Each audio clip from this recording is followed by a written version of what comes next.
Oh, oh, oh, oh, oh, oh, oh, oh, oh, oh, oh, oh. Welcome to Multiple O's, the spin-off podcast for The O Show. The O Show is hosted by Dr. Oriana Fox, the artist with a PhD in self-disclosure. You hopefully know the spiel by now. If you're interested in candid confessions, creativity, nonconformity, and mental health, you've come to the right place. This, my friends, is season 2 of this podcast, which explores the crossover between working on the self and working to change the world.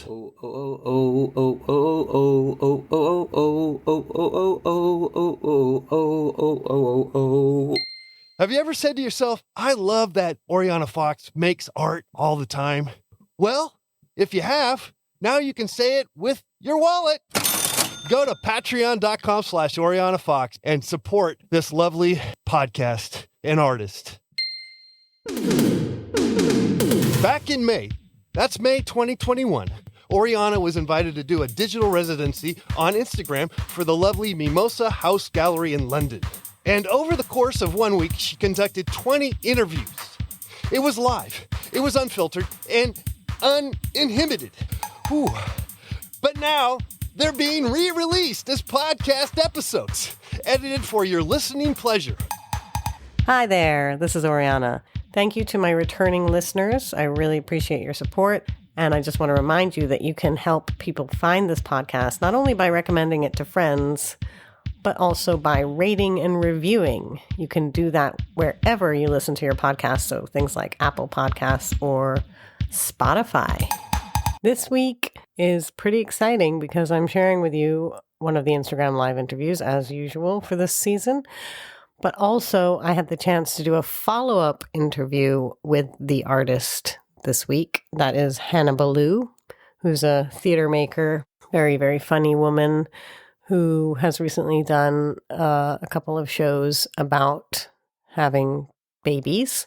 And in the Instagram interview, we spoke at great length about her Guga 2, which was all about the impending birth of her son, who had a very rare heart anomaly, and she didn't know whether he was going to survive or not. When we spoke, she was, 8 months pregnant, and just anticipating that and feeling a lot of fear and hope. And that's what the theater piece was about, but it was also during COVID, so it couldn't be a theater piece in front of a live audience. It had to be a film. So it was a film project. So we spoke, right after she finished shooting it and before it had been edited and before she had the baby. So a lot has changed since then in the short span of seven to 8 months since that interview. So it was wonderful to get the chance to speak to her again. So I'm going to firstly play you the Instagram interview from May 2021, and then we're going to transition into the follow-up interview. So please do stay tuned all the way through to the end. It will be worth your while. So without further ado, here's the interview. Welcome back to the O Show live edition. We're moving on now to another artist who is also a mother and an academic. She is a very funny performance artist who has made work whilst heavily pregnant. I want to just read out, to use her words, because she's so eloquent in her writing about her project. In her words, Guga 1, which was in 2016, it was a feminist reclamation of fertility as spectacle, a queer resistance to the guilty pleasure of binary fetal gendering, and a neo-burlesque attempt to exploit multiple aesthetic modes of sexiness while harnessing the comic abjection of pregnancy. Most importantly, it was funny as hell. And Guga 2, which she's just completed filming, is about her second pregnancy, her second child. So I'm really excited to hear all about that. So I'm going to invite her now. Ladies and gentlemen, Hannah Ballou. And she appears. Did it work? Hey, Oriana, thanks for having me on. I'm interested in this critique with using humor that you've done of the gender announcement party. I thought that might be a good example to start with. So, I mean, Google one, that was with my first pregnancy, and and it was like totally, chilled out, healthy pregnancy, and so, um, but I was, interested uh, you know, the fact that I both am intellectually resistant to binary gender, and then also really, really wanted a daughter. Right? There's some cognitive dissonance there.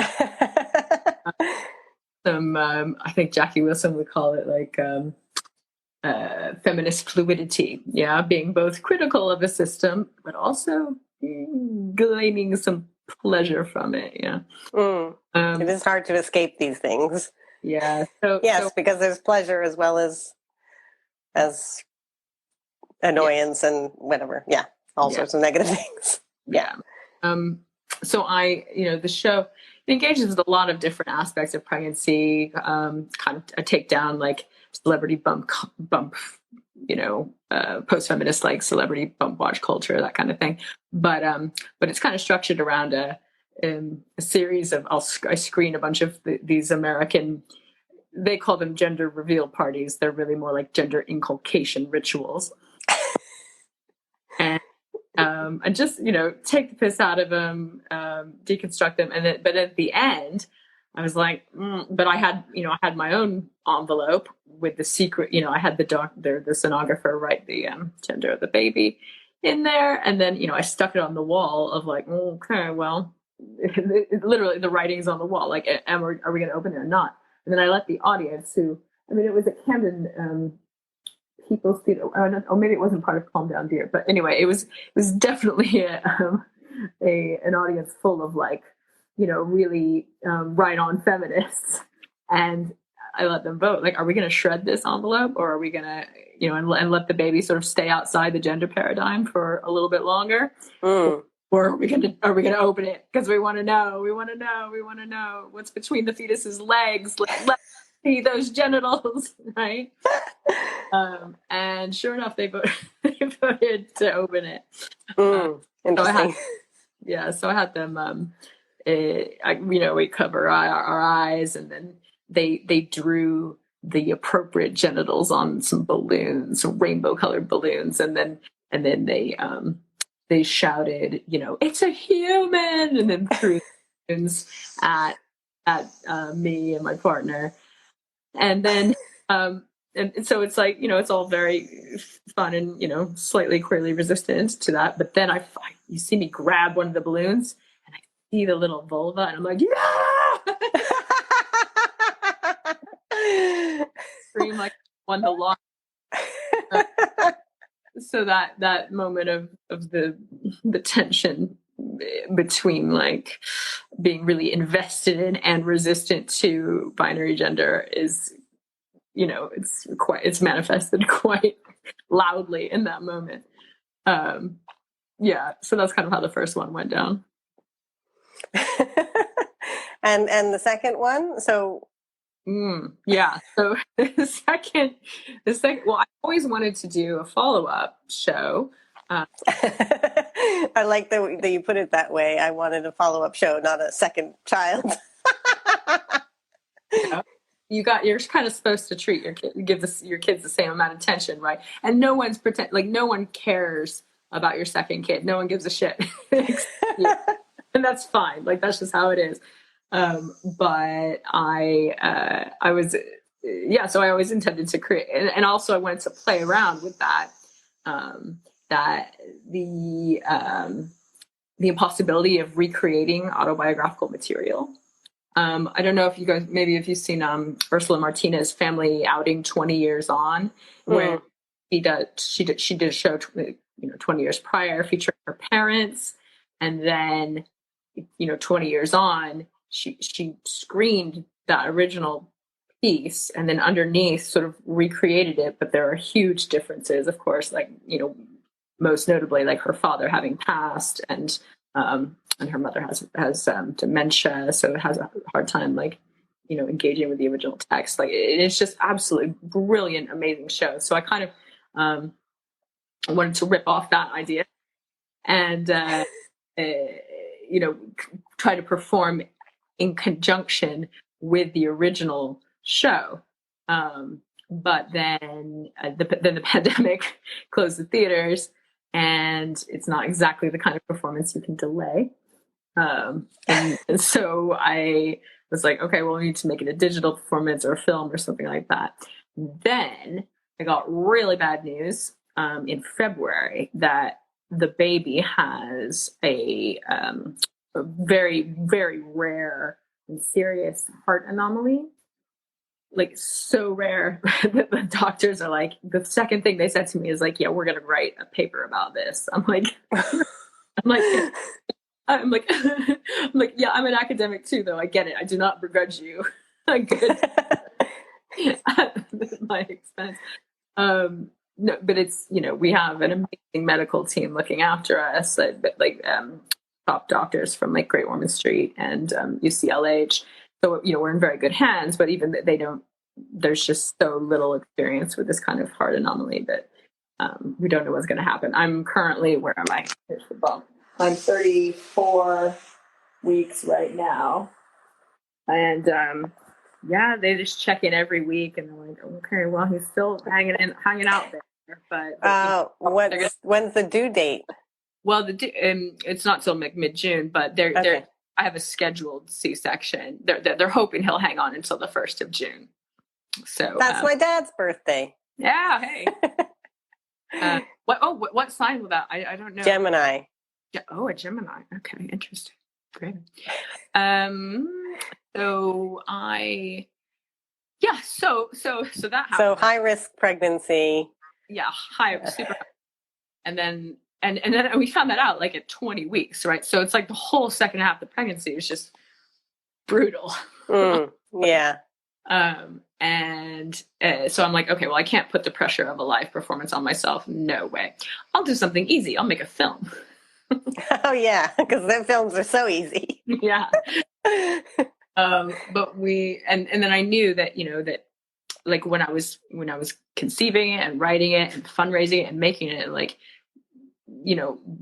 this could go many different ways. Like I might still be pregnant when we shoot this. I might have already lost the baby. I could lose the baby that week and then we have to like postpone the shoot, all sorts of things. And so it was very live, fluid situation. So that was built into the sort of the structure of how we were going to do it. But we shot it. We shot it last week in the Rose Theater in Kingston, and it being in a big empty theater was actually part of the. I turned that into part of the concept of the work, right? So like it's a pretty heavy-handed metaphor, like a theater full of audience members brimming with life versus empty 800-seat theater, potentially empty womb. Who knows what's going to happen? But so then but yeah, I knew I might have to change the whole piece at the last minute. But thankfully he was still there. We were able to make that together last week, and yeah. So it kind of starts out following the structure of Guga 1. This time I've also got my daughter she's almost 5 now. And one of the original concepts was to sort of audit my feminist parenting, right? Like, let's see what she thinks about, gender and have I done a good job of, yes, I love the clip that you had on the crowdfunder page of you and your daughter. You were interviewing her and asking her what her ideas were. That's a lot of fun. I think people, if you want to see what a 4-year-old thinks about a woke ass 4-year-old about gender, go ahead and look at. I think it's probably on my Facebook page. It's my Facebook artist page or whatever. yeah, it's an amazing blend of like really reactionary ideas, but then like also really progressive stuff. So that's quite fun. So so it follows that that pattern of like getting to open the envelope and whatnot, but then of course there's a huge reveal, as there was to me in my real life, of like, oh, this baby has some major differences, right? Like this the gender paradigm is the least of this baby's problem, Right. Yeah. Yeah. So then the whole piece becomes about sort of exploring a very precarious and probably difficult relationship with hope, right? So when you're told maybe your baby will live, maybe they won't, we have no meaningful data to even offer like a prognosis. I mean, I was quite surprised by how at bay I needed to keep hope to protect myself. But then there's that quote by I think it's Alexander Pope, something that like hope springs eternal in the human breast. All right.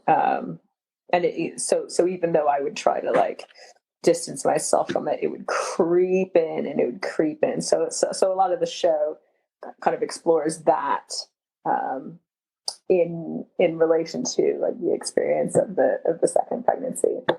And there's still plenty of like really silly moments in it, like I end up like naked, covered in donuts, like you do. Like you do. Yeah. But it was a really, really interesting film, and I had a great team around me to make it. Alice Roots from Figs and Wigs is the producer, and then Peter Case from La Mama is the designer, and then Claire Nolan. I know Claire. Claire shot the O Show many times. Yeah. Oh, fantastic! Right. Yes. Yeah. So Claire shot Small World. She made the film. So and it was so funny because like it was sort of like it was an interesting process of like three theater people kind of guess how to make a film, and then Claire comes in and is like, all right, let me save you from yourselves. Like, so it was a really wonderful collaboration.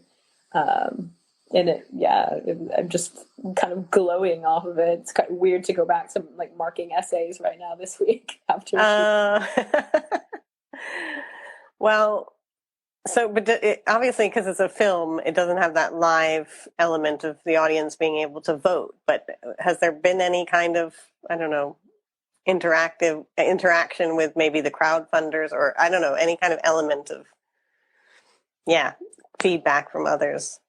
About the project. In the film, I come up with a solution for there being no audience there, and I don't want to say what it is because that's a bit of a spoiler. Oh, okay, sorry. But yeah, eventually, because I'm so used to performing live comedy, and so when you're performing live comedy, it is it's such you're riding the wave of the audience's reaction, and so. The first part of the film, it fakes that. Yeah. We pretend that we've got an audience, and then it's revealed that we do not. I managed to find an audience member. I won't say who it is, but okay. That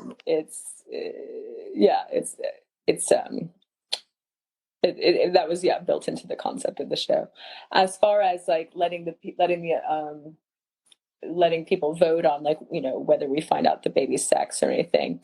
Did they? You said you were going to do an audit of your parenting, but you kind of maybe obviously because of the difference in pregnancy, the focus shifted. But did you do any auditing of your parenting? Still interviewed Georgia, and it's you never know what you're going to get on the day from a 4-year-old, right? Like I think that her preliminary interview that you've seen is actually maybe a little bit more fun than the one that she came up with when we were on set last week, although she did completely stump me because she started asking me questions at one point which was exciting. And then she's like, why do you wear that ring? And I was like, oh, okay. Now we're getting on to, like, it was my mummy's. It's about matrilineage. It's not about a monetary, like, from if you like it, then you better put a ring on it. Yeah. And then she asked me why mirrors reflect. And I was like, oh shit, I don't know. Yeah, kids ask great questions. My son asked me, why is it that a spider doesn't get stuck to its own web? Who thinks of these things? Did you make up like a bullshit answer, or did you? No, I just was like, I don't know. Why do you think I know these things? I'm an artist. I'm not a scientist. I'm not a biologist. I don't know. Right. I'm just like, when you've got a 4-year-old, it is like learning how to explain words without using more complicated words.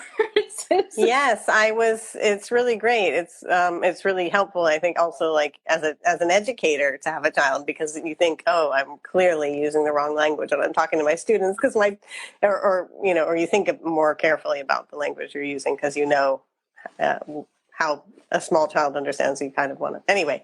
But what was I going to say? Oh yeah, because I've been thinking about doing. I had this idea to do a podcast with my son, who's 8, because we talk about woke subject matter, and it's always interesting the questions he asks and stuff. So I thought it would be great to do a podcast with him. But then I felt kind of ambivalent about, like, making him public in that way. Like, do you have what were your kind of thoughts about the ethics of, like, having your daughter in your work? Yeah, no, I mean, I've used her in my work before, but she was asleep the whole time previously. Like, I did a show called Shh, where, like, the whole concept is I have to, like, get her to bed right before the show, wheel her on stage, she's asleep, and then we have to like, keep her asleep the whole time. And if she wakes up, then the audience has to help me, like, put her back down. But that worked when she was younger. I think I'm pretty sure she's aged out of that show by now. She's not going to go to sleep in a buggy for sure. So that was, that was sort of my first experience with that. But this was much more, she had choreo, she had lines, she did her interview and whatnot. And yeah, no, I mean, I just had to make sure she was having a good time the whole time. We did certain things where, like, we're like, oh, would you like it if everybody left the room except for, mummy, to do the interview? And she's like, yeah, that'd be good. And I was like, okay, great. So they all just had to walk out and, like, pray that everything was still recording. But then, gosh, well, like, what do I do if she turns 12 and then doesn't want this film out there? I mean, I don't know. I suppose I have to cross that bridge when I come to it. But yeah, no, I would be, I would prioritize her needs over my oeuvre. Yeah, that makes perfect sense. So yeah, could you, I want to know more about this whole, like, ambivalence, like, about gender and, like, wanting a daughter. Like, why do you think you wanted a daughter so badly? Like, what about, I mean, I remember, because I guess I should confess that I completely identify with what you're saying, because I was desperate to have a girl as well. I probably shouldn't. I feel bad even saying it on a recording. Because I had a son first, but it was good to have a son because I have 2 stepdaughters. So my partner already had 2 girls. So I was like, he makes girls. So we were shocked when we saw the genitals on it. It was like, whoa, no. Anyway, we were like, you can make boys. Anyway, but yeah, so I where am I going with this? I have a daughter now as well. But yeah, when I was trying to decide whether to keep it a secret for the second, to not find out for the second pregnancy, or to know, I had to have this chromosomal test or whatever because I was older, whatever, geriatric mom or whatever, not quite, but yeah, and it was going to say, obviously, this chromosomal test was clearly going to say the sex of the fetus. And I said to my partner, we got the result. I said to my partner, like, I made him like some sort of, I gave him some weird instruction, like, if it is a boy, don't tell me. If it's a girl, too, or something, I don't know. I had some weird convoluted thing. Anyway, it turned out to be a girl, so that's good. But yeah, I'm very conscious of my own, well, yeah, just my own kind of the way I parent them differently based on gender, which is, you know, heartbreaking for me as a feminist who, it wants to smash the gender binary and everything. It horrifies me sometimes if I respond to them in a kind of gendered way. What kind of things do you notice, like you catch Well, yourself? I'll give you an anecdote. Now this interview, I managed to turn it around. Make it all about me. I want to go back to you, but I will tell you this anecdote, which is my daughter said to me once, like, I think she was 3 or 4 or something. She said to me, "Will you teach me like a son?" Okay. And I think it's because with my son, I explain things in detail because he's older, he understands more. But she saw it as, I explain things to him. He's he's the one that gets the long explanations, and the girl, I don't get and also, I mean, other things, like I feel like I'm less sensitive to, this is awful. I can't even say this. I feel terrible saying this. What is it about the internet that makes you confess to large groups of people? Yeah. I feel like I'm less sensitive to his emotions, to my son's emotions, than to my daughter's. It's really messed up. Anyway, you have all that to come, hopefully. Yeah, all being well, you have all that to come to discover about yourself. Hopefully you won't be like me. You'll be completely neutral. But yeah, so did you consider, I remember saying to my friend, this is the original thing I wanted to say, which led to this huge diversion, which is I was talking to my friend, and he said to me, well, if it's a boy, why don't you just raise him as a girl? And I know, I've had Della Grace Volcano on the O Show, and they are raising their children who are identified as male at birth without these gender norms completely. And anyway, so there's all sorts of different parenting choices. So can I hear something more about your parenting choices? It seems there's also a question. Well, we'll take the question in a moment after you answer my question. Well, I mean, earlier you kind of asked, like, why I like wanted a daughter so bad, and it's hard to articulate that. I don't really know why. Yeah, maybe that's just some extreme, positivity about women and girls that I've just always held, and it bled through to like wanting that relationship. I lost my mom before I had kids. I don't know if that necessarily fed into it or not, but maybe there was something about regaining that, that the mother-daughter relationship in a new generation, maybe. But then for the second one, it's not giving away too much about the film to say, like, I did not care, like this, for like when I'm about to open the envelope, I say, it could have said anything. It could have said it's a badger, and I would have been happy because I had my daughter. So right. It did not matter.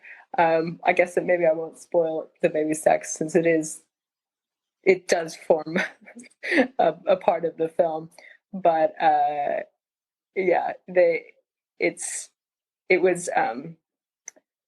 was interesting for that to become not the concern at all.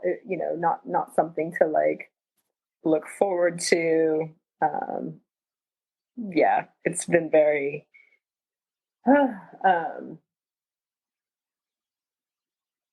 yeah, I've not, I've not been able to focus on the, you know, the future of my baby because their presence is so precarious. Mm.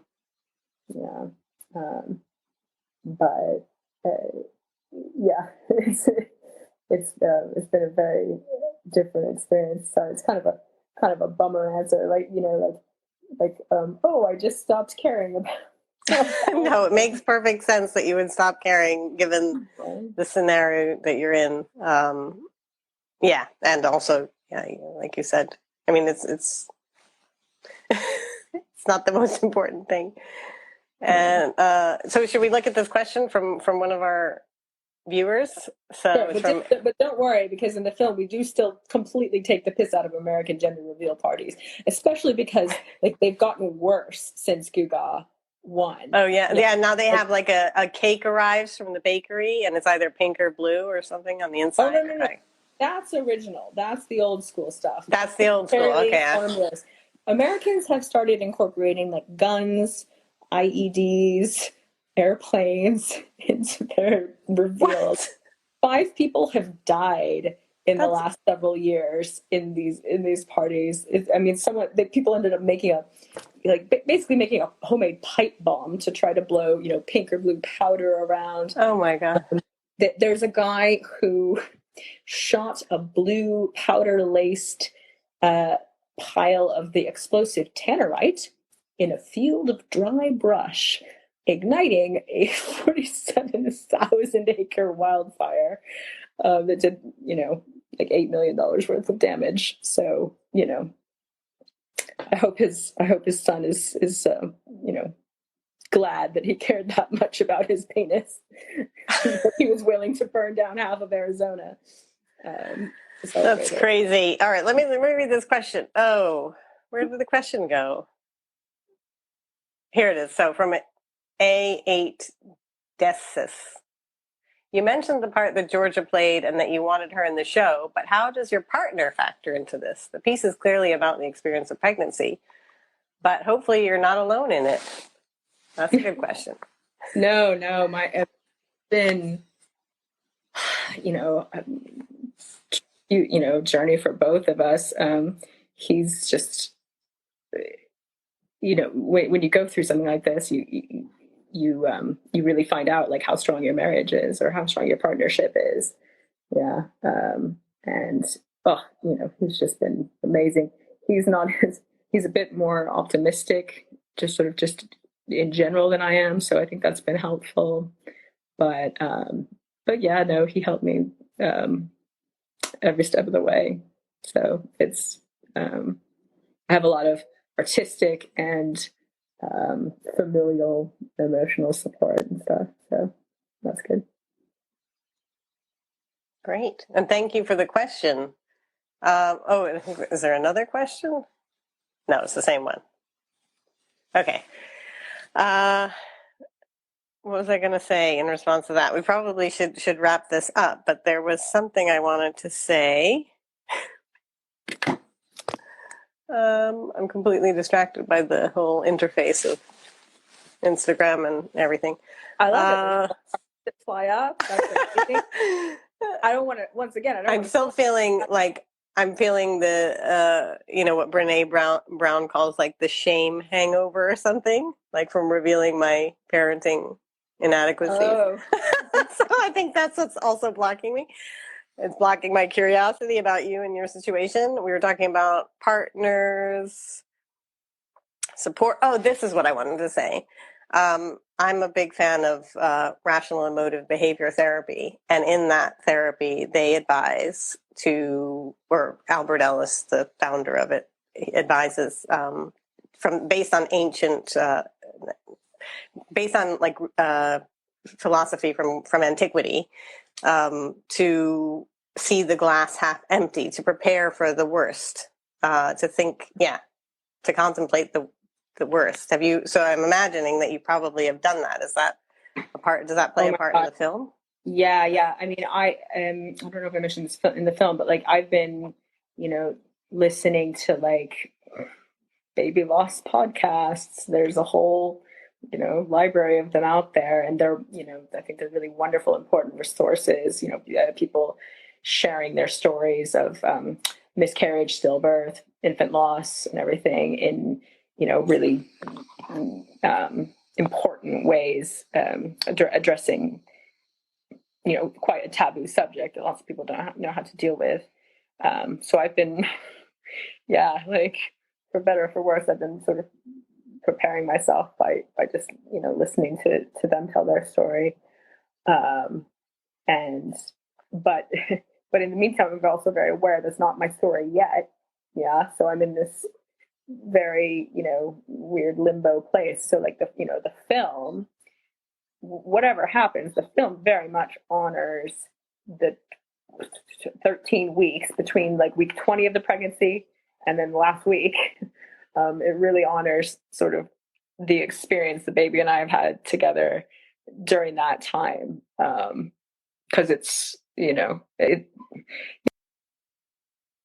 precarious pregnancies can, go, loads of different ways, but it's really, it was a challenge. It was an interesting challenge to try to make the work from within it as opposed to, reflecting upon it.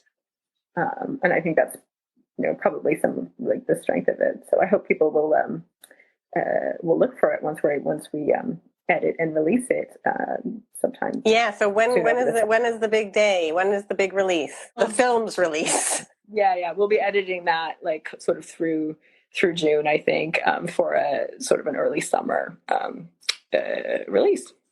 But yeah, you can fan up on my Facebook artist page, just Hannah Ballou. Here, obviously, you know where to find me on Instagram.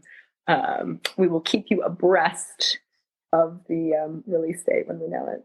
Excellent. I'm really looking forward, and I wish you all the best. And I thank you so much for joining me today. I feel like I could talk to you for a lot longer. Great. It's really nice to chat with you. Yeah, it's really lovely to hear about your project in more depth, and I can't wait to see the film.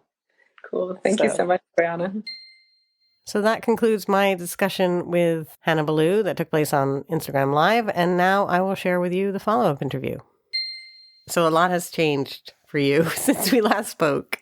Do you want to update us on the baby status and everything? Yeah. So when we last spoke, I was 34 weeks and I had just filmed Guga the week before.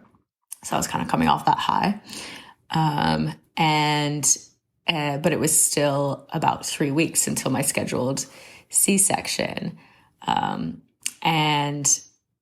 I up until that point, I had the film and the making the film and all the pressure and excitement and, hard work of that to kind of focus on. But after that was shot, then I still had to keep going with that pregnancy. And I had a bit more mental space to, what's the technical term? Freak the fuck out.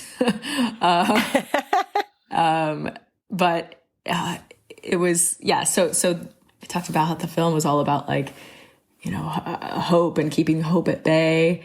And, but then eventually kind of maybe like succumbing to hope that maybe that baby would be okay somehow magically. And it was the night before the C-section. I had a couple of tabs open on my computer. One was looking for baby blanket shopping. And the other one was researching neonatal organ donation.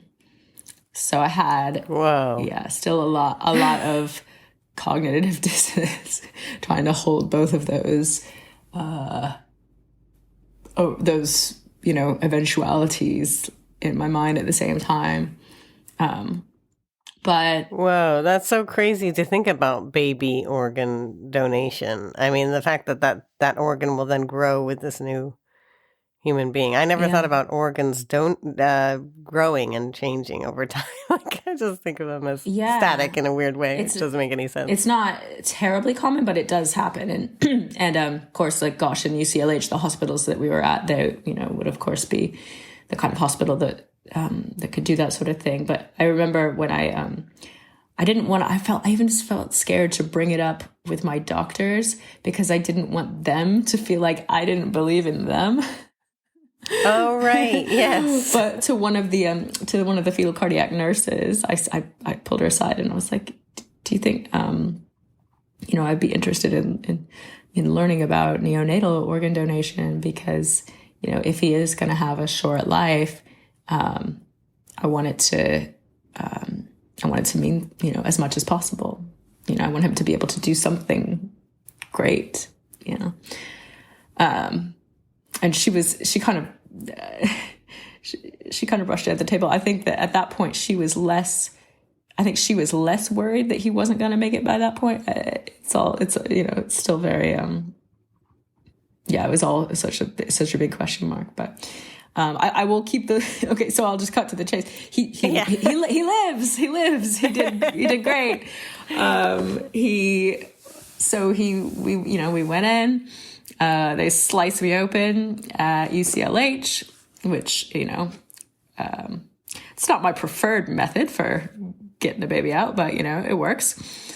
Yeah. And then he was, they were so ready for him. They had so much preparation. They had a team standing by to transport him to Great Ormond Street Hospital in a special sort of like children's ambulance service. And, they had a room ready for him and everything. And so all they had to do is they had to stabilize him at UCLH, which they were able to do.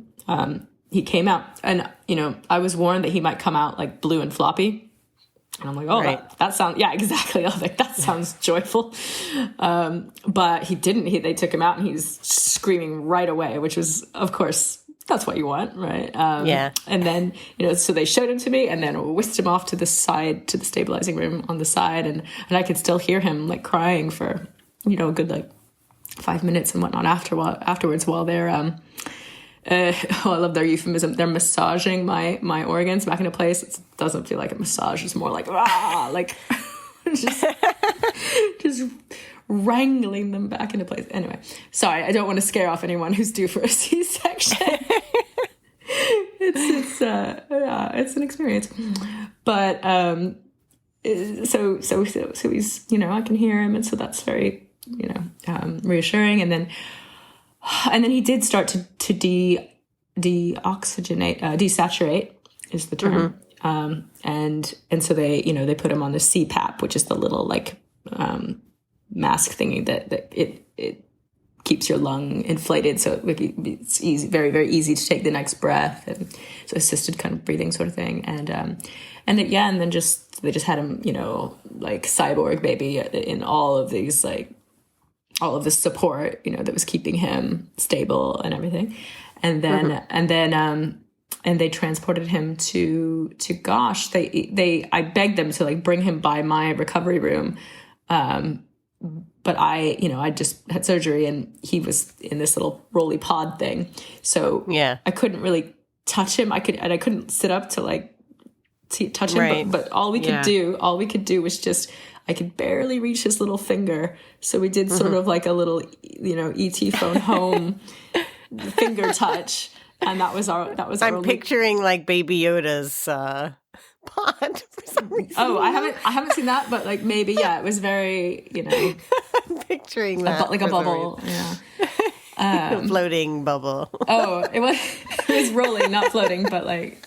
Yeah, I know. But yeah, and then he was gone to Gosh, and my husband went with him, and so I was, all stuck all by myself on the postnatal ward, and this was still, well, it was June 2021, so there was still a lot of like hospital rules in place, so like no one could come visit me, so I was stuck there all by myself.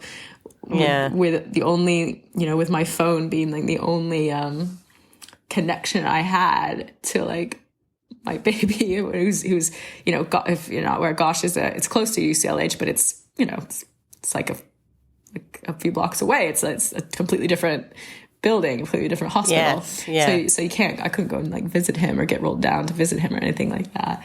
And through like a what I'm going to call a bladder accident involving recatheterization, I ended up having to stay a whole extra day in the postnatal ward. So I missed his procedure. Like he had his, they went in with a little device through a catheter up the groin, and then implanted a device to close the communication in the veins and arteries that was the problem. And they fixed his heart on day 2 of life, and I couldn't even be there for that. I was still stuck in the hospital. But then when I finally got to meet him, the next day, he was already, doing much better and on the mend. And it was so, getting rolled up there after I was discharged, getting taken over to Gosh and rolled up there by my husband. It was like meeting a celebrity. I don't know. I mean, I know lots of women get, separated from their babies because they have to go on NICU or whatever. But this was like 50. I think we were separate for about 50 hours.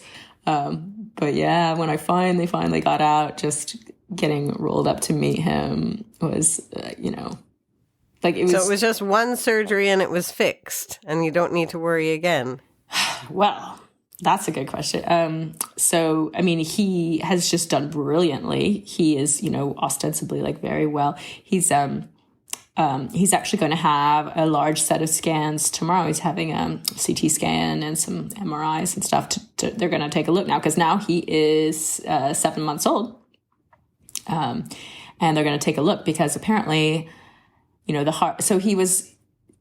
They fixed his heart and he was doing great, but he was left because his heart was kind of stretched out. It was left with like an aneurysm in the left atrium, which is like please, oh my gosh, if anyone's medical, like don't laugh at me, but I'm going to describe it as like a baggy cave where the blood could like swirl more slowly around in, which is bad because that's where it can like, it could form a clot. Like it hasn't and it didn't, but it could. So he's been on anticoagulant medicine, for the whole time. I give him little oral anticoagulant medicine. So they want to see now, like, well, okay, because apparently the heart can remodel itself, which would be great. Like, this really unusual heart anomaly for it to remedy itself. That sounds a little too good to be true. Or they might want to go in and surgically correct it, which, is a scary thought. But, if there's one thing they're good at Great Ormond Street, it's heart surgery on babies. So, he's in very good hands. So yeah, after this week, we'll have a lot more information about kind of what the next step of his plan is. But like, it's just been impossible to be worried about him during these 7 months because he's just done so well. Like he's, hitting all his milestones, and he's a gorgeous, happy little, silly, active baby. So I'm very, very lucky. Yeah, I mean, I could, back when I was making that film, like I didn't even like dare to dream of this. Like sometimes I would let myself think about like how amazing it would be to like premiere the film and then bring him out at the end. And then I got to do that, which was amazing. Bring him out, and yeah, it was pretty special. So, but yeah, but then it was also kind of interesting because, for anyone who is an artist who's become like a parent of a young child, how consuming that could be, how that parenthood can subsume your practice, and of course, and I'm expecting that this time. Like I'm like, oh, okay, it's not a shock this time. Like I know, and so I timed it pretty well. Like I may finish this big huge project right before giving birth, and then but it wasn't really finished because, of course, it's a film. So, like Claire Nolan, the the Yeah. director and editor, she had to really finish it. She had to do her part to it. And so I had that kind of joy and anticipation of like waiting to see the thing that I had made. And then after she finished it, I got, it was an amazing, like her first like rough cut was just like, oh, you absolutely understood and found new stuff in, the performance. Like afterwards, after shooting it, I knew that the performance had gone okay, but then you start to like second guess yourself, like, oh, how, was it okay? Was it, because like, performing to an empty theater, it's hard to know whether is challenging, right? Yeah. And yeah, so I was just so thrilled with what Claire did with it, and it's so we've premiered it, and we've even had one public screening so far at Kingston University where I teach, and yeah, the reaction has been really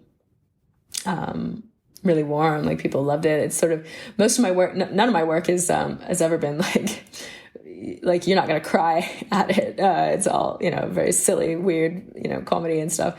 But this is very much a, like, you'll laugh, you'll cry. I found it really moving. I really enjoyed it. And, I laughed out loud a lot. And then I found myself crying at the end. I was like, I wasn't expecting to feel that way, so that was, it was really moving. And thank you. I'm so glad you liked it. Yeah. But I was like, sometimes I laughed at times when the audience didn't laugh. I don't know, because you were in our original interview, you were like, oh, I don't want to say too much about the audience. And are you still that? Because I just was like, I laughed at different moments. Right. Well, no, I mean, I'm too tired to think through whether this will like really ruin people's like enjoyment of it. But like, yeah, let's just be real here. Like, it's a laugh track, yeah. And yeah, so, I know. Like, yeah, but your listeners are like, why? So having to go back and like tell my sound designer, like, here's where I'd like a medium laugh. This is a loud laugh. This is a little titter. This is a delayed laugh. Going through and just like designing the response to my own comedy for the first part of the show was one of the strangest things I've ever had to do professionally, coming from a live performance background. But I think the way that it all ties into the concept of the work is fun. Like, it works. But yeah, that's interesting that you're like, that maybe I got it wrong and didn't. The audience, the real audience, laughed. I feel like we laughed at mostly the same parts, but there was just one moment where I was like, "Why no laughter?" I think it might have been the Velcro bit. Like, I don't think he laughed. Yeah. Or like maybe when you, I know what you're talking about. The Velcro. Okay, yes. So, yes. So it's not a spoiler, but we do find a solution to the problem of there not being an audience in there. Right. Solution. Yeah. Yes. The solution didn't always laugh when I laughed. I have to give, for the Velcro moment, which is probably confusing to your listeners right now, but I have to give credit to my designer Peter Case for realizing like the silliest like the silliest disrobing moment ever in any of my work, which is, that's saying something, because like that's kind of like my USP is like taking your clothes off in a funny way, right? Is that your USP? It's one of them, I'm sure. Yeah. Like let's laugh at a naked lady and see what that means. So you do that in other shows. So I mean, obviously, within this show, you talk about the first Guga, and there's included clips and things. But like, yeah, I wondered about your work before that. My most rigorous, robust, taking your clothes off and it being funny exploration is from the Hoo Ha series, which is, it's actually 3 shows set over a period, like, one show a year sort of thing. I tell the audience it's time to change costume, but we can't I don't have time to like run back to the dressing room, so I'm just going to change on stage. But if you'd like to just direct your focus to this beautiful pot plant here while I change, thank you very much. So then I just take my clothes off, and then I've instructed them to look at the pot plant. Of course they're not. So then I play like a fun game of like trying to get them to look at a plant when there's a naked lady on stage, and it's very silly. And the audience members are like they're like, ooh, like it's people report like it's actually very interesting to sort of decide to look at a plant and then to like feel your face drawn back to the naked lady who's then like looking at you and like, wait. Yeah, so that's fun. So that's the first part of the triptych. So do all of your shows rhyme with Guga? Hoo-ha was the original, and then I was like, oh, but now I'm having a baby, so let's call it Guga. And then I have a third one called Muma, which I did when I was breastfeeding. Oh, right. So yeah, but that's it. No more. I somehow just like got locked into this like title formula. Ooh, ah. Yeah. But anyway, so the second part of this triptych is I'm like, okay, well, obviously we learned that it's very difficult for anything to compete for attention on stage with a naked lady, or an inanimate object to compete for attention on stage with a naked lady. So here is an animate object. And then I bring my dog, my pug Nigel out, and he sits on stage, and I ask them to watch him while I change. So then I change, and then I'm naked, and I look over, and then some people are watching him, some people are watching me, but then he, being my dog, he's watching me. And so it's this hilarious like exchange of like gaze and glance, and he keeps looking at them and looking back, and it's like Philippe Gaulier taught him how to clown, honestly. He's so funny in it. And then we have a long discussion about like Derrida and like animal science and all sorts of things. Yeah. So that's part 2 of the triptych, and then part 3, the final installation of the Hoo-Ha series, is that I was like, okay, well, clearly over the years we've learned that nothing is gonna compete on stage with a naked lady. So I bring you, so please direct your attention to this other naked lady. And then I just get a whole nother naked lady out on stage. So she's stage left, right, and I'm stage right, and I change. But then I'm naked, and we're looking at each other, and we're like, uh-oh, no, now it's like Naked Lady Wimbledon. Everyone's just going back and forth. So then we take Naked Lady Wimbledon forward as a concept, and there's lots of like strawberries and cream involved, and it gets very silly, yeah. So yeah, but that was all, believe it or not, a like scholarly investigation of the juxtaposition of the erotic and the comic. Staged at the site of like the nude female body, the ideological location of heterosexual desire. Then what does it mean to laugh at that naked woman, right? So that's one of my favorite things. That's, I'm trying to think, is that out on? Yeah. I think that you can watch that on my Vimeo channel. I will direct your listeners to it. Okay, it's quite great. Yeah, we'll put that in the show notes.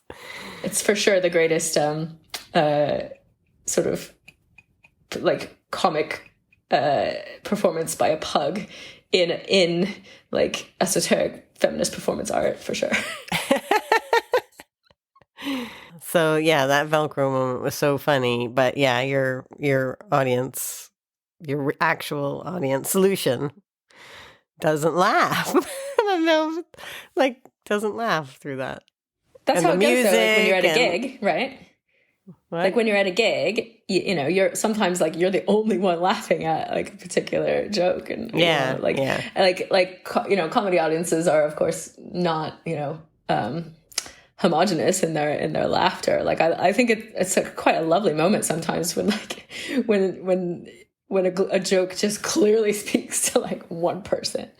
And it might probably speaks to other people, but I just was the only one there at the time. Yeah.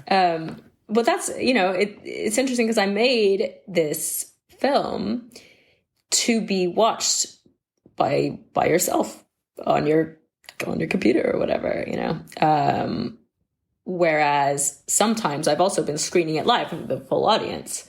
Yeah. So it's, there's one section in particular which really addresses the fact that like the viewer is home by themselves, like on their computer, what are they going to do? So then that section becomes very strange when with the music it is an audience full of people. Mm-hmm.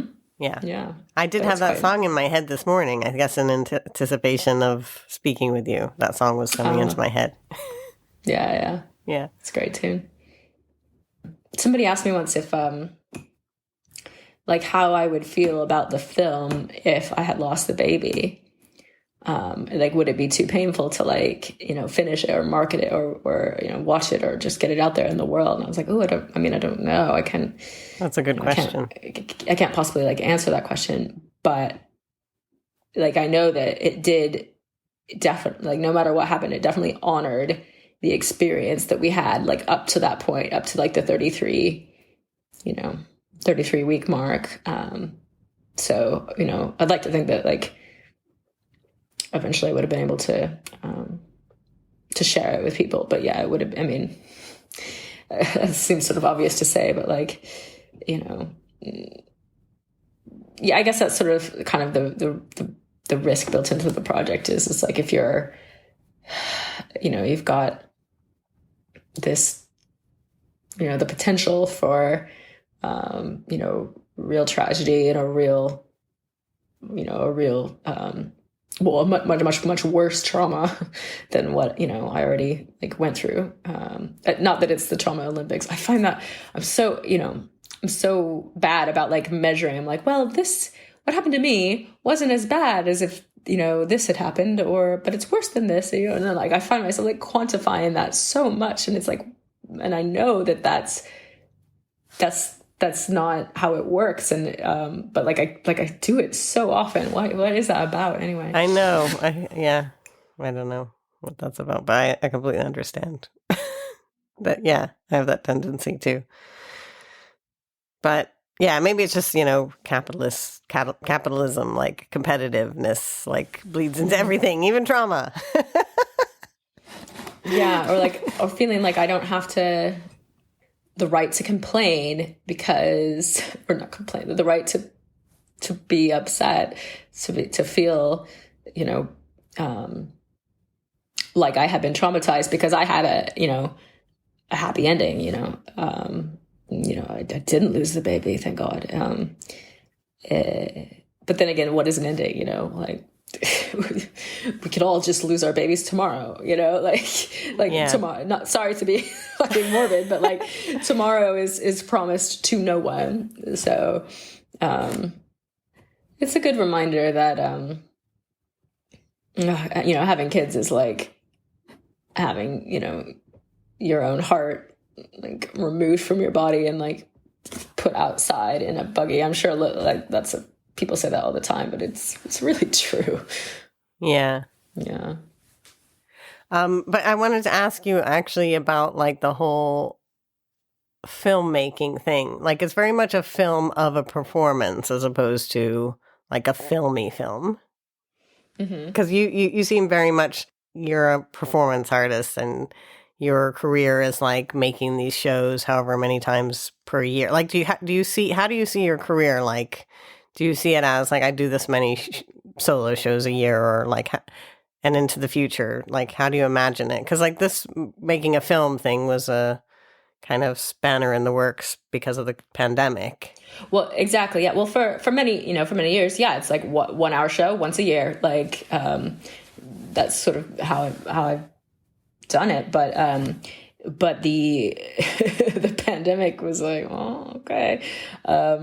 At first I was quite resistant. I was like, I'll just wait this out. My work is very, I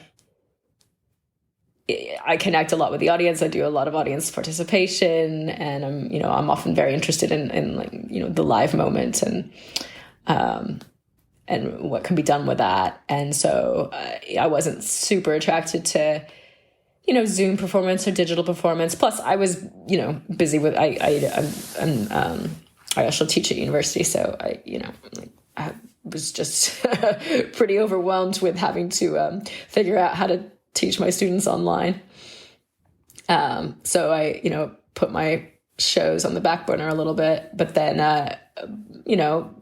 Guga, body-based pregnancy performance art waits for no one. So I had to make it, and I had to do it, as a film. And I'm so glad I did, because, just from a logistics point of view, like, it does really expand your audience. Like, I know loads more people will see this than I've seen most of my, stage shows. So that's nice. But I'm kind of like learning how to promote something in a different medium it's very different. Like, it's very strange, but yeah, I'm enjoying it. And I've got help from the wonderful Alice Roots, my producer of the film. So not alone in trying to do that, but yeah, no, like, it's, as you say, it's a performance for stage, for film. It's very much commenting on its own, or my own, uncertainty of how to even, hop to a different medium. And I think we have fun with it. And we play around with, like, I was saying when I was shooting it with my team, I was like, guys, I love not having to choreograph how fucking props get moved around the stage. Like, I feel like when I'm making a live show, it's just like so much energy goes into, like, how does this table get over here, and and how does the vase of pug ashes like get up here? How can we do that? And then it's just so nice to just be like, nope, it appears. Here we are, like, out of frame. Yeah. So that was a very silly, fun discovery of, like, film. And then, of course, we had some fun with, like, really silly old film tropes, like the stop cut. What's it called? Stop. I forgot the term for it, but, like, when you stop cuts, right? And so, like, having fun with a little bit of, like, film magic, that, something that would be, very difficult on stage, becomes very easy on film. But yeah. So do you think going forward, do you think you'll just go right back to making these, like, once a year hour-long solo show, or do you think you'll do more film? Or well, I think I'll definitely make more films, for sure. It was great. It was a wonderful experience. I had a great collaboration. I want to work with those people again. But now I can kind of pick and choose. Like, that had to be a film. That was all I could do at the time, film, right? But now I can kind of pick and choose, like, okay, well, what's going to work best for a live, what's a live show, and what's a film. Like, I've got this other show called Shh, where it's about, I have to put my baby to sleep right before I go on stage. Yeah, you talked about that. Right. And that show, like, I've been thinking about revisiting it and rebooting it, because I have a new baby. Right. Yeah. So the new baby provides this, like, really easy way to just reboot the old. Exactly. And I sort of regret, like, I didn't really do anything, like, make anything about my children. I never really did that. And I always, I think I did some performances where they were there, but I never really made art about being a mother or about my relationship with my children. I haven't done anything like that. So you might have been too busy fucking mothering them. That's true. But I did make art, like, but I just wasn't doing that. Yeah. There's this book that just came out called Maternal Performance, Feminist Relations. It's by Lena Simic and another woman, Emily Underwood Lee. Exactly. Yeah. Okay. So they, I haven't finished reading it yet, but I've read parts of it because they do a chapter on the first Guga show, the stage show, and it's. They make the point, like, there's not that many shows out there about and for a pregnant performer. Partially because it's such a like fleeting moment, you know. Yes. So it's nice that I kind of, you know, went through with it, even though you had a lot of excuses not to. But no, but at the same time, it's like you did have that. I find it, you know, well, it's always hard to. I don't know. Maybe you don't have that problem, but I find it hard to. The motivation, you know, when you're transitioning from like something being over to starting something new, I'm full of doubt and questioning, and you know, whereas like having that, oh well, I have to give the same amount of attention to my second child, like it's just like automatic motivation, could kind of quiet the doubt, the self-doubting voices, or the you know, self-critical.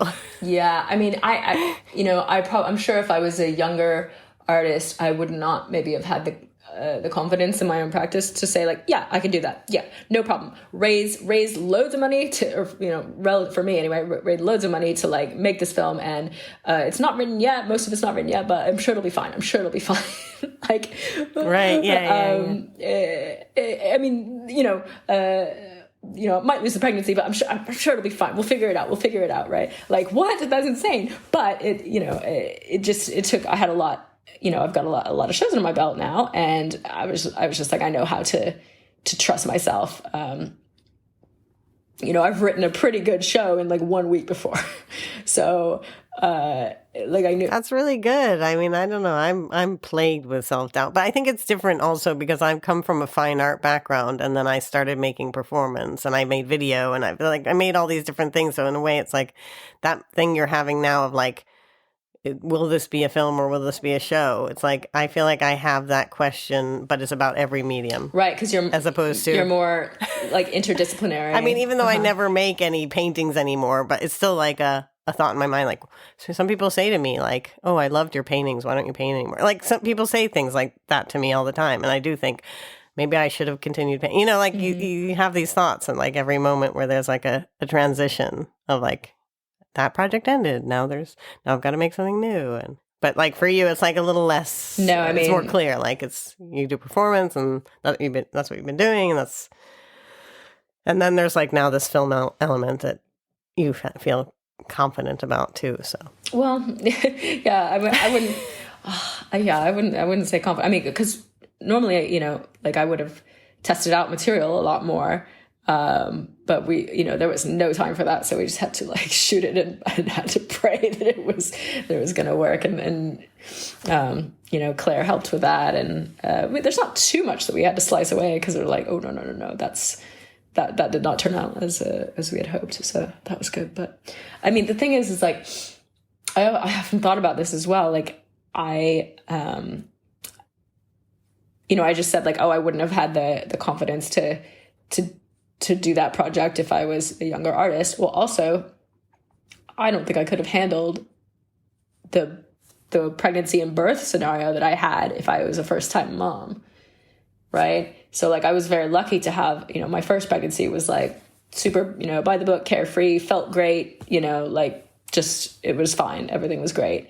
And so I was really grateful to have that experience under my belt as I went through this second, like, you know, really precarious, scary, terrifying pregnancy. And even though, of course, I was thrilled he was doing well after the birth, you know, parenting a newborn inside a hospital is very different from like taking them home and, you know, being relaxed in your own home and stuff like that. So that, you know, I felt like it was really hard.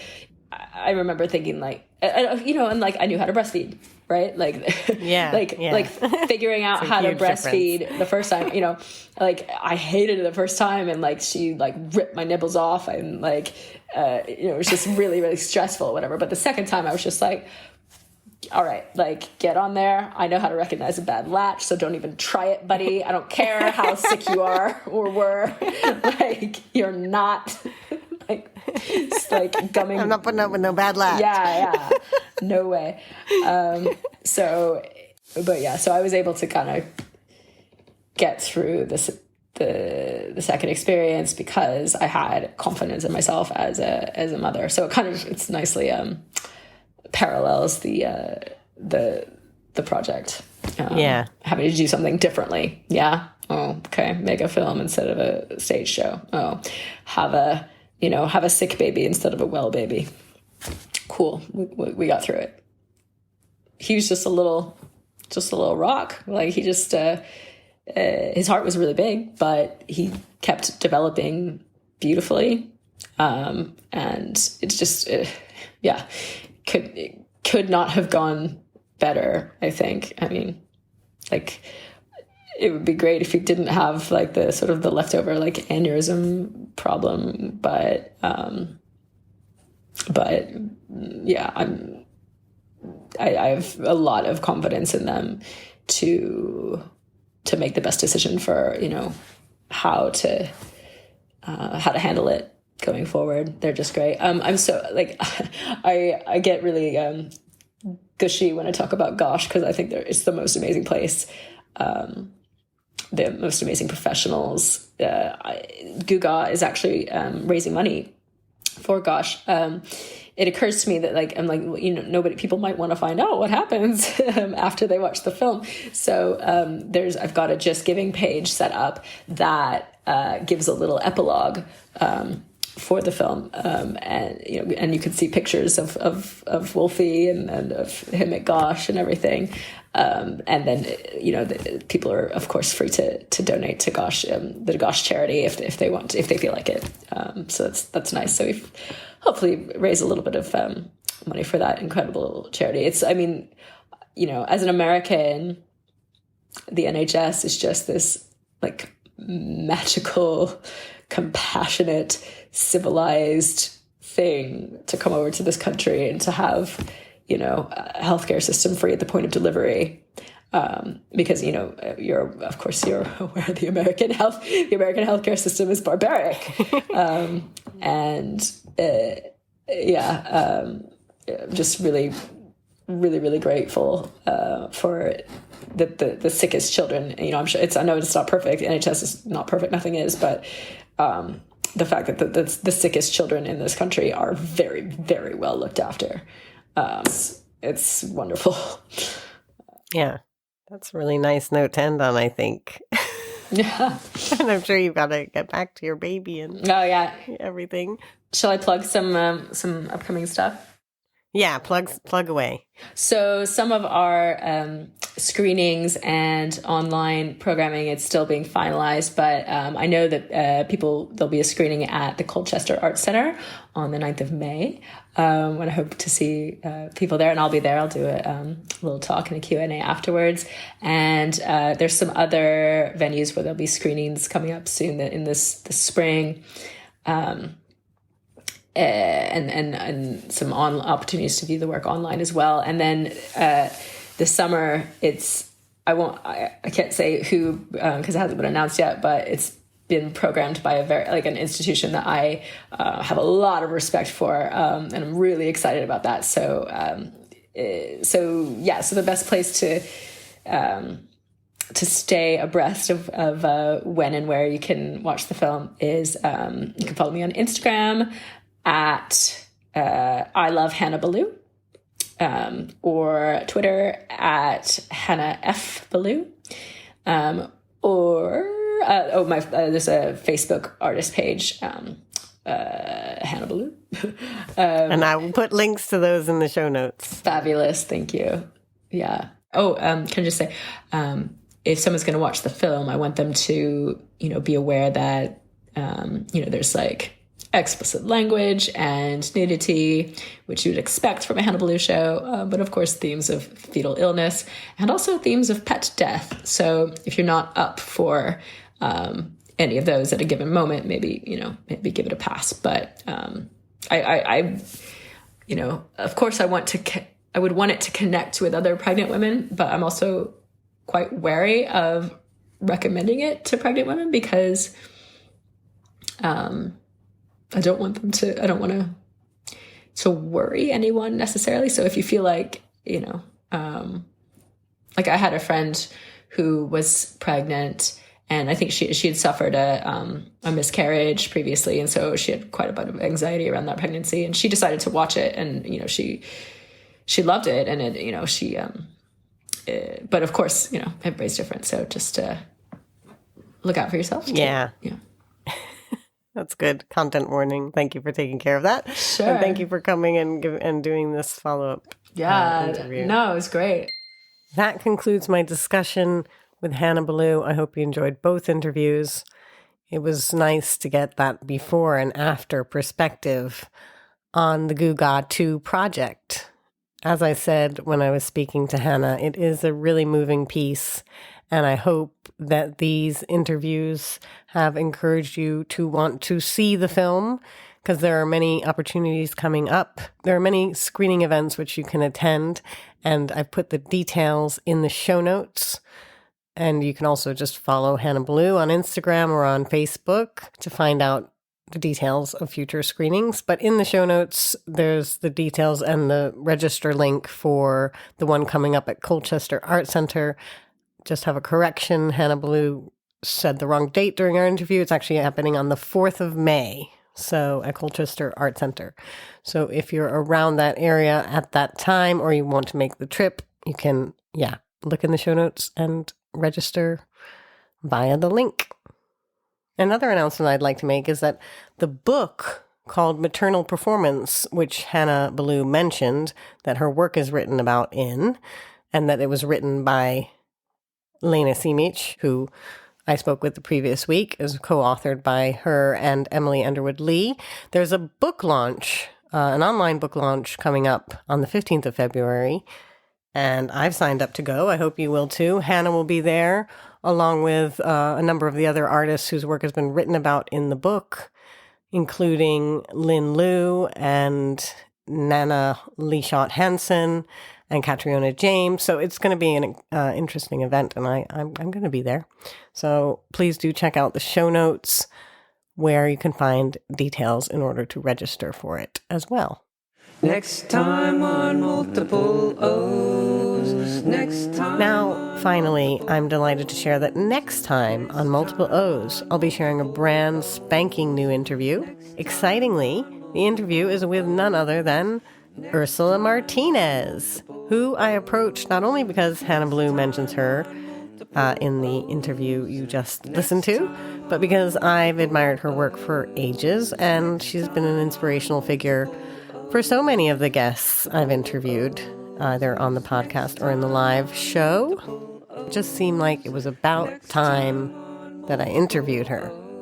Ursula Martinez, next time on Multiple O's. It's something to look forward to. Next time on Multiple O's. Next time on Multiple O's. Thanks for listening. Thanks for continuing to listen. Thanks for getting to this point in this episode to hear me say, I hope you will accept yourselves unconditionally, your lives, and other people, because we're all just fallible human beings.